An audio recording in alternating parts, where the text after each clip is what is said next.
In today's video, I'm going to teach you how to customize your chart's display settings, a straightforward process that helps you tailor the interface to your exact preferences. Let's dive right in. First, you'll want to open the settings on your chart.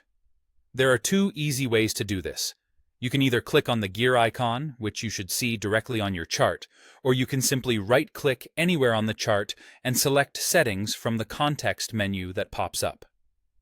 Both methods will lead you to the same place, so choose the one that feels more convenient for you. Once you've got the Settings window open, your next stop is the Status Line tab.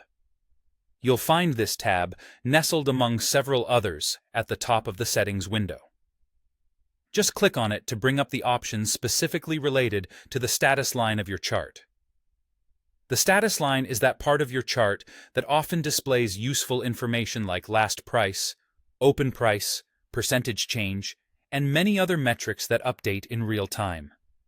While these details can be quite helpful, sometimes a clean, minimal interface is more your style or better suited for your current task. And this is why we're diving into these customization options. With the Status Line tab open, take a look at the list of checkboxes that correspond to various elements of the status line. You're specifically looking for the one labeled Values. This checkbox, when enabled, shows the values directly on your chart's status line. If you prefer a cleaner look and fewer distractions, go ahead and uncheck this box. This action will remove the values from the status line, allowing for a simpler, perhaps less cluttered visual that can help you concentrate more on the price action or other elements you're analyzing on the chart itself. After you've unchecked the box, take a moment to glance over the rest of the options as well. Sometimes adjusting one element in the status line leads to a consideration of others, and you may find additional customizations that suit your needs even better. Remember, these settings aren't set in stone.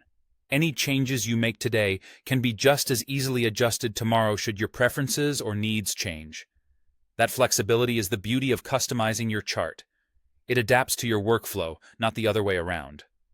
Once you've unchecked the Values option and made any other adjustments you find necessary, simply close the settings window. Your changes will automatically be applied to the chart, reflecting the cleaner, more streamlined interface you've just configured. And that's all there is to it. You've successfully customized your chart by disabling a specific feature from the status line. Thanks for watching, and happy analyzing.